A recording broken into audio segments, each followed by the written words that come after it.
So this is going to be another movie review. This one's called Bruce Lee Fights Back from the Grave, 1976.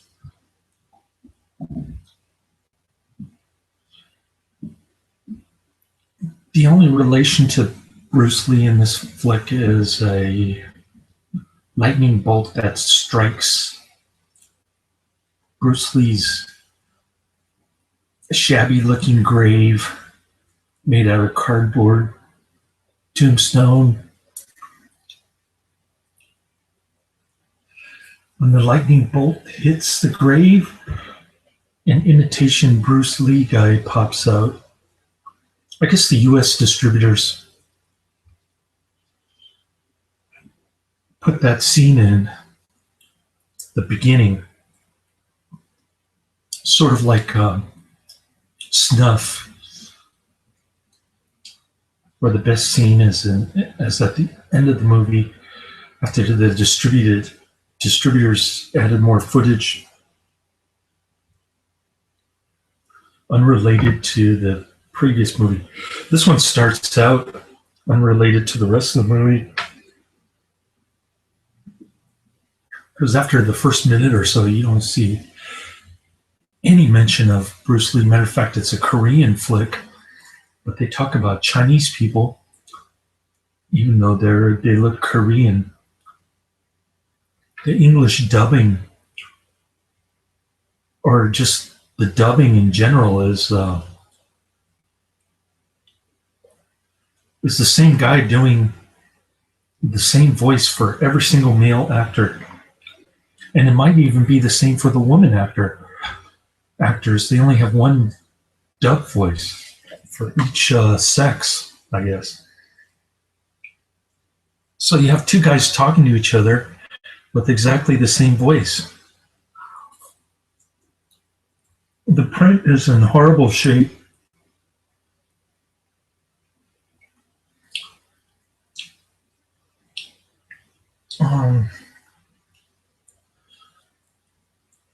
I guess the distributor is Brentwood Communications or some jive outfit. Anyway,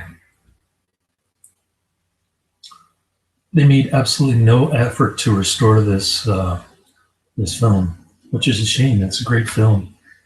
I gave it 5 out of 5 stars. They got some cool sounding karate moves. You know, that kind of Bruce Lee stuff. That's about the only relationship it has to Bruce Lee.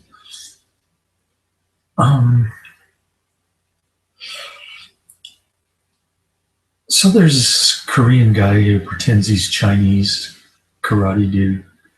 Yeah, he's got some cool karate moves though. I like the karate moves in this movie.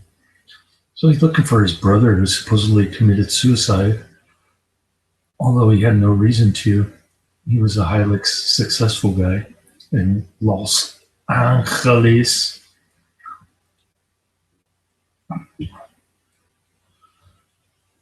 So he goes around Los Angeles with this thing over his shoulder. It looks like a miniature television set wrapped up in a bed sheet with his brother's picture in the front. He's constantly walking around with this thing. He bumps into some white babe who knows a little bit about dude's brother. Just so happens that she's getting raped while the kung fu dude shows up. What a coincidence, huh?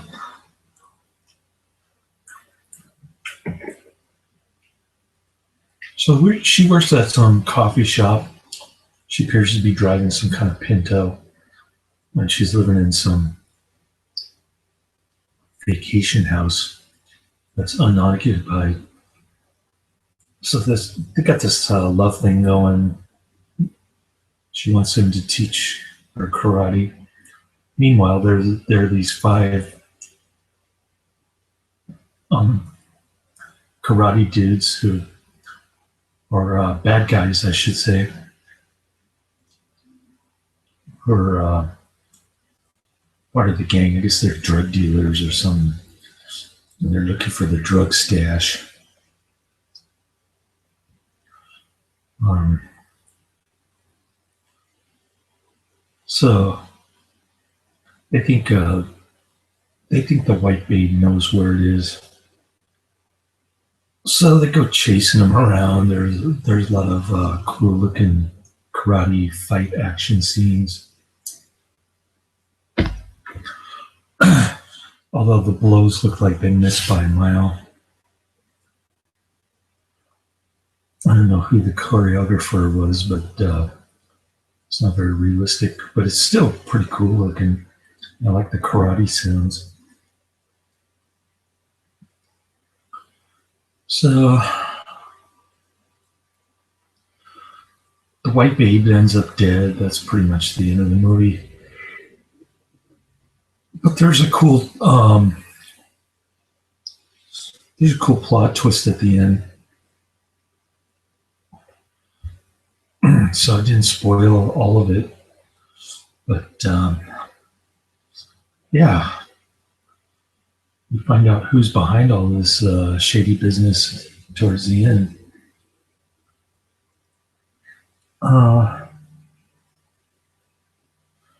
So pretty cool.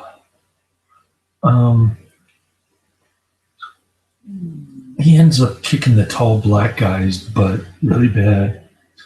They take him in for custody, and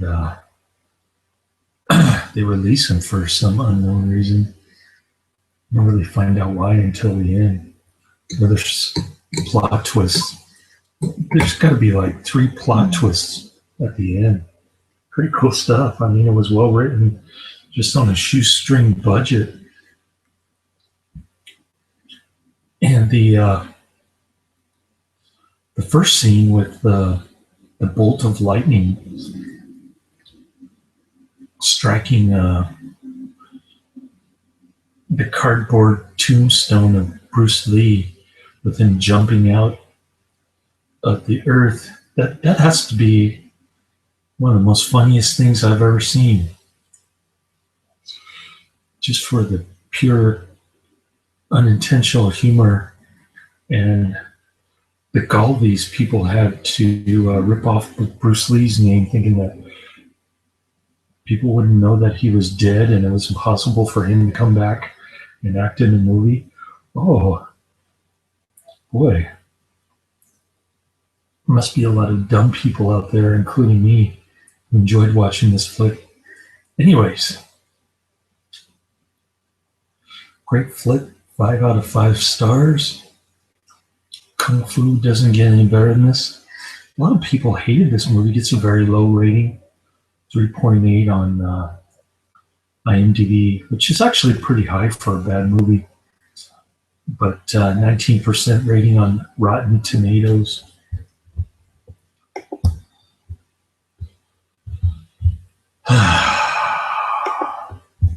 So, cool flick. The first disc that I got from Netflix was scratched, by the way. I had to return it. Couldn't watch the last 10 minutes of the movie because of that.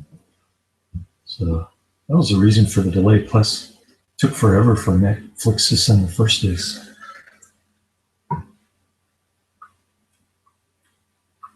But definitely well worth the wait. Thumbs up. Laters.